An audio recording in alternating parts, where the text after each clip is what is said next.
Hey, good morning, people. It is a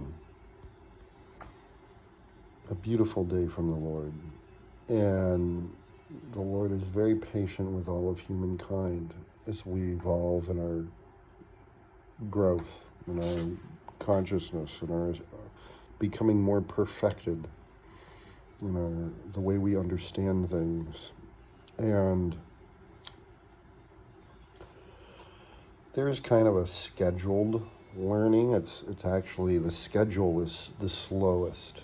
I don't know if people know, but in World War II, the speed at which all the ships would go across the ocean to deliver resources was never faster than the slowest ship. And God is a mother hen who treats his little chickies in a like fashion. In some areas, when it comes to scheduling, when it comes to the scheduling of how human evolution goes. And we are past due some of our lessons. We didn't learn our lessons. This morning I was watching my phone as I had the charging cable sit. It was plugged in with the charging cable and it was sitting on the edge of the table. And the charging cable is plugged into a power supply under my desk. And the weight of the cable as gravitational pull to the phone, and when the phone was being in silent mode, when it vibrates, it reduces friction between the phone surface and the table. And so combined with the weight of the cable pulling, it went right off the edge of the table and fell. And we are past due learning lessons. We are past, humanity at large still doesn't understand why the phone fell off the table. We haven't learned that a force with a function, like a vibrational function, can create profound effects. And we've never gotten to play with it. The way we're supposed to teach and treat and interact with our stupidest children is through play. You play with them to teach them. You teach through play. And for whatever reason, it's the year 2023, and we've not learned how to communicate through play to the slowest or the weakest of ourselves. And there's a lot of children who can't learn, apparently. And I mean, as horrible as it is, we should probably shoot them. But, and you're going to say, well, what kind of Christian guy would do that? It's not anti-Christian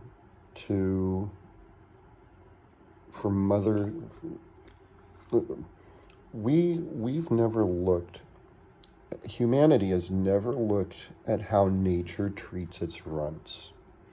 By continuing to keep a runt, by continuing to keep it out there, it's a biosimilar enough target that's in a weakened state that virus or foreign attack can hop to it and evolve to it. And once it's attacked that biosimilar weaker piece of the family group, it's one step away from attacking the entire family group and annihilating it, wiping it out.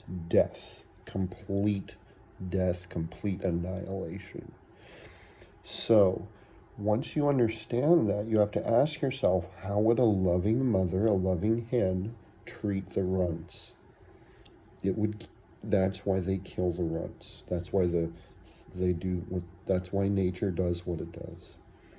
And Satan loves to play on the air. Satan cannot play where God has spoken direct truth. But Satan plays on all the gray area misunderstandings and gray area understandings where that truth has not been perfectly spoken in a crystally clear form from the Lord. And there's a lot of human mothers who don't understand that, who don't understand how treating runts works and how protecting the family unit works. And if they did, that internal motherly instinct, you're not killing that internal motherly instinct. You're not terminating that. You're preserving it. It's got a job. It comes with responsibility. That wonderful sense of a motherly instinct that mothers have. My mother had it.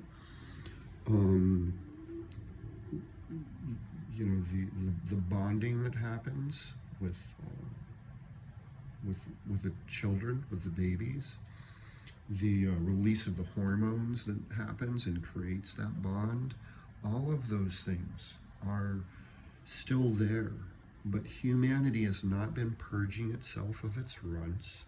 Our runts grow up and they become abominations that try to create policy and murder us. They become transgendered weird things that stand for horrible, horrible things. They become more amplified ambassadors of the less than crystally clear thing they are, that they stand for. And I have to be very careful here in how I say this, but it's true. It is true. And even if I don't say it, humanity will see this, and to the wise and the observant, they'll see how this is happening. They'll see exactly what I'm describing happen in the world, all on their own. You don't need a guy like me to tell you this, but if you're observant, if you're able to articulate it into a thought and correctly assemble the pieces into a correct tapestry of understanding.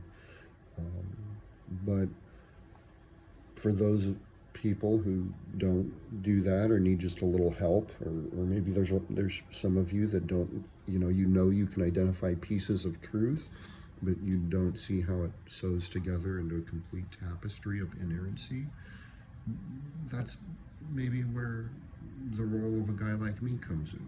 So, any of these engineering types, any of these guys who've actually invented something in the world, anybody who's logical, rational, assembled things, complex things out of simpler materials, whether women shouldn't hate on you if you are a deck builder versus if you're a Python programmer.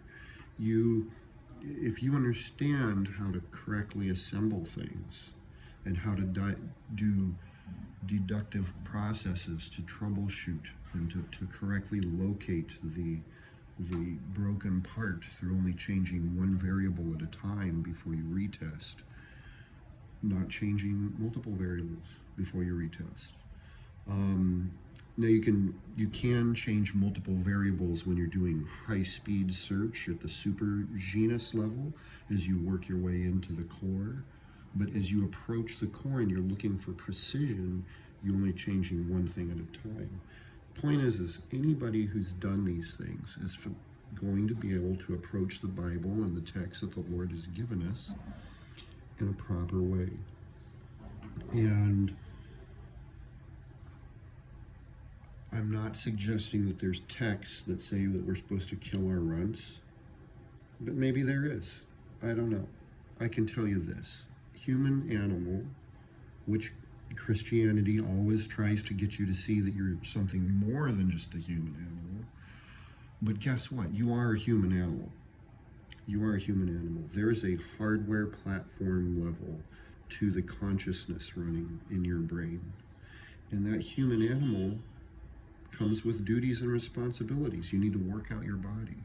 You need to if you believe that working out your body is important and health bringing, then equally you believe in terminating your runts. You can't say you're for the health of the human body if you're not killing your runts and you're not working out at minimum. You need to work out your body. You need to do things that cause your body help. And to understand how stress and fatigue help your body. Even if you're my grandmother, even if you're an 91-year-old woman, you can understand. And she doesn't move a lot. She gets up from her chair and she goes to her bed. And I mean, she doesn't move a lot. But even a person of that age knows how stress creates a response, and you need to maintain your ability to do respiration and have health to get to the bed and to the bathroom. And every human who is a consciousness inside of a human body needs to realize that there's responsibilities that come with the body, including killing your runts that come out of your body. Your body won't always produce perfect children. I'm sorry for everybody who's heartbroken by that. I'm sorry for that.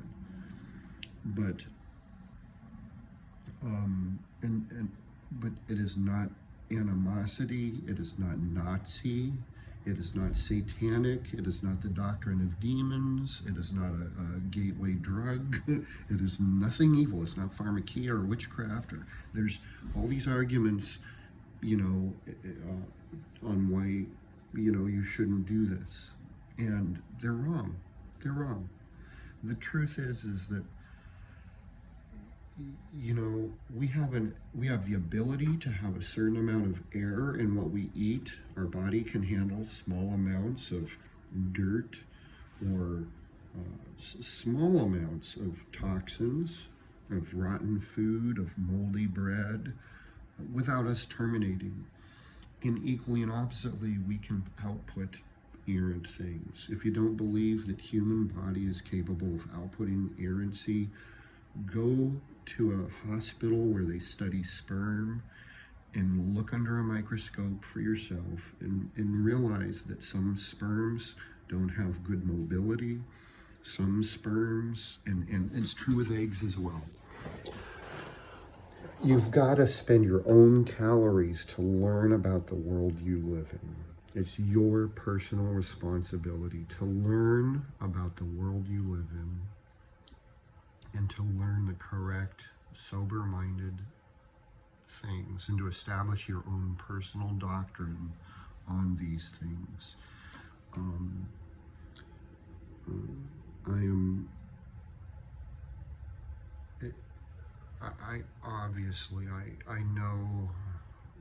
I know that there's going to be massive conflicts over these things, and I know that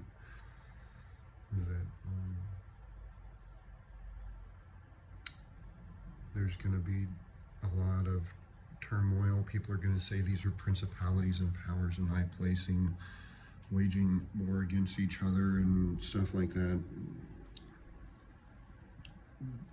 Go watch. There's a Brad Pitt movie where he puts lye on the guy's arm. He says, "Hey, this is a chemical burn." Go watch that movie. Realize that God, as much as he loves his little creation of the human species, as much as he loves this thing and he wants to see it survive, and it's not limited. A species isn't limited to just you and just to one generation of you.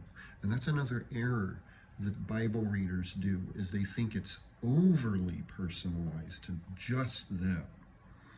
That is an error. God is speaking to the whole train of species that's moving towards eternity, through eternity. We're an eternal species. We can last for eternity if we don't do errors and self-terminate ourselves.